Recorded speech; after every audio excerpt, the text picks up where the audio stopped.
Hello and welcome back to Quest 3DS. You might have caught the previous episodes, and if you haven't, I'm just some bloke who's buying up every single European 3DS game, and I'm going to just go through my journey with you.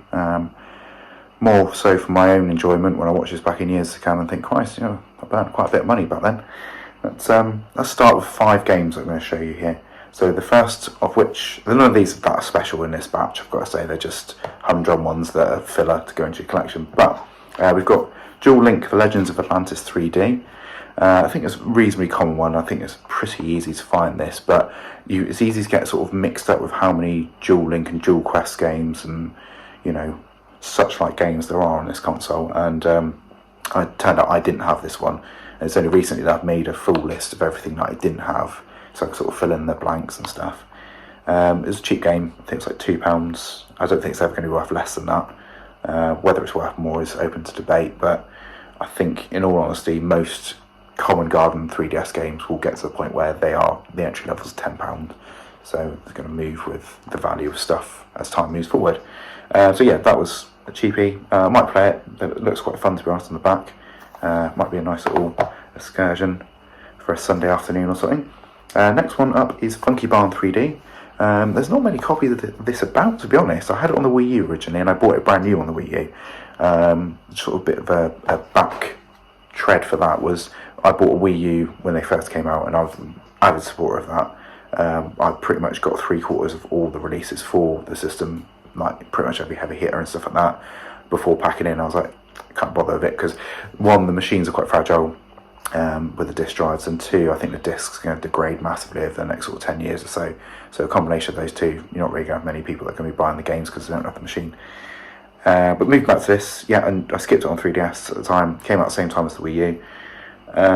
But here it is now, and it wasn't expensive. I think it was about £4. And yeah, every copy seems to come up on eBay as I buy it now seems to be like £7 or £8. So yeah, to get it sort of under the price of eBay is good. And yeah, it was the only copy that CEX had. I don't know what they're playing at, but people need to be trading in their Funky Barn, don't they?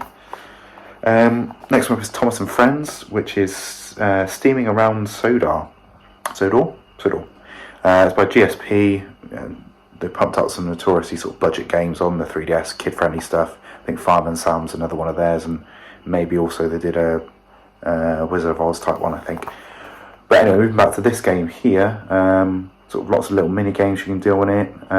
Very child-friendly. 9 activities designed to build logic, memory, problem solving, and observation skills. Wow. 3 levels of difficulty to suit all ages. So it's for 3-year-olds, but also for 36-year-olds as well. So give it a shot, maybe. Yeah, anyway, that was a cheap one. That was like £3. Relatively uncommon. Don't really see it sort of come up too much. I should think as time moves forward, if children have owned this, there's a good chance parents are going to sling it in the bin, or such like it will sit on charity shops for 5 years until another YouTuber finds them and then can chronicle their journey with that.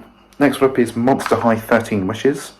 I already had the Skullsmith Maze one, and there is another one as well as this. I think it's New Ghoulan Skull, which is actually a more expensive one, so I'm going to have to take my time seeking that one out in the wild because I don't want to pay the £12 I think CEX one for it. In contrast, this one's £4.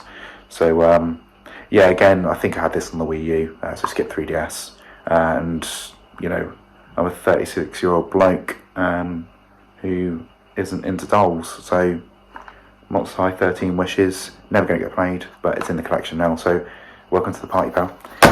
Last one for this episode is the Puzzler Mind Gym 3D. Puzzler has quite a few games on this system. I think there's about like 4 or 5 of them. So you have the Puzzler World 2012, 2013, which is your standard Puzzler fare if you've played them on the DS before. This one's branching out a little bit, so this is more like a brain training type one. But this was ridiculously cheap. This is like £1. It does come up every now and again, and lots of people do ignore it when it does come up. So I think in years to come it might be a bit of a sod to find this, purely because people aren't going to want to buy it, or they're just going to skip straight over it anyway. Yeah, so £1, not going to argue. I think it's got the VIP code in there as well as the booklet, which is good. Always want that with the cheapy games. because you don't really have to go back over again to get them in a certain degree of completion. But yeah, that's that. Right, that's the 5 rather uninteresting games for this selection. You catch previous episodes that I've made of this, and also I'll be making future episodes as well. So just trying to stay on top of this now because there are so many games to get through. So yeah, catch me next time, or don't. It's up to you. I mean, I'm not bothered either way, but it'd be good if you did check back in. See you later.